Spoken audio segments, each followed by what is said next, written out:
Hi everyone, চলে আসলাম তোমাদের জন্য একটা ছোট্ট মিনি ব্লগ নিয়ে। এখন তো দেখতেই পারছো যে আমি কিন্তু এখন রেডি হচ্ছি। কোথায় যাচ্ছি বলো তো? আজকে যাচ্ছি আমি আর মা দুজনে মিলে হচ্ছে ষষ্ঠীর কেনাকাটা করতে। হ্যাঁ, তোমরা তো জানো সামনেই ষষ্ঠী, আর তাই জন্যই যাচ্ছি আজকে কেনাকাটি করতে। ওই ছোটোখাটো টুকটাক আর কি কেনাকাটি করবো শ্রীরামপুরে গিয়ে। তাই আমার বড় বেরোচ্ছিল, ও বললো যে চলো তোমাদের একেবারে আমি স্টেশনে নামিয়ে দিচ্ছি। আর আমরা স্টেশনে যাওয়া মাত্রই কিন্তু সঙ্গে সঙ্গে ট্রেনটা পেয়ে গেছি। রীতিমতো কিন্তু ট্রেনটা এক প্রকার আমাদের দৌড়েই ধরতে হয়েছে। তারপর কিন্তু সোজা চলে এসেছি শ্রীরামপুরে।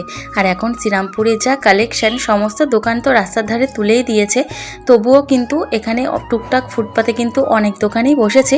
ওই তারপর আর কি বাবার জন্য মায়ের জন্য একটা কিছু কিনে তারপর কিন্তু আমরা চলে যাব হচ্ছে আবার অন্য একটা দোকানে। আমার আর শাশুড়ি মায়ের দুজনের কিন্তু সেরকম কিছু কেনাকাটি ছিল না, কিন্তু তবুও আর কি ওই যে মেয়ে মানুষের তো স্বভাব একটাই যে ঘুরে ঘুরে একটু একটু জিনিস দেখবো। অনেক কিছুই পছন্দ হচ্ছিল, কিন্তু সেগুলো আর আমাদের কেনা হয়নি।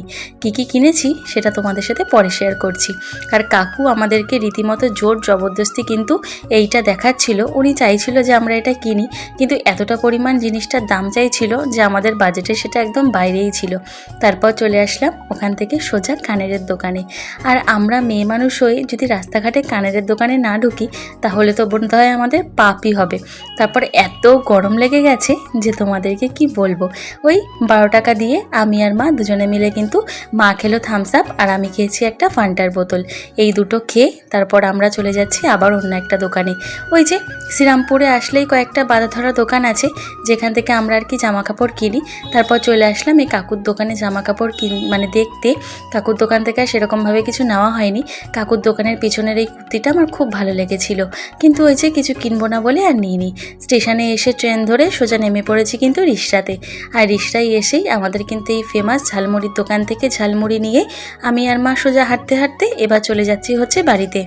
আর বাড়িতে এসেই ব্যাগটা রেখে দিয়েছি, আর এই ব্যাগের মধ্যে কিন্তু ষষ্ঠীর জামা কাপড় আছে। সেগুলো কি কি কিনেছি তোমাদের সাথে যেদিনকে দেবো সেদিনকেই শেয়ার করব। হ্যাঁ, আমার মা আমার ভিডিও দেখে, তাই সেগুলো আর এখন শেয়ার করব না। ওই বলতে পারো সারপ্রাইজই দেবো এক প্রকার, দেখিয়ে দিলে কি করে হবে বলো। তো চলো আজকের মতো টাটা।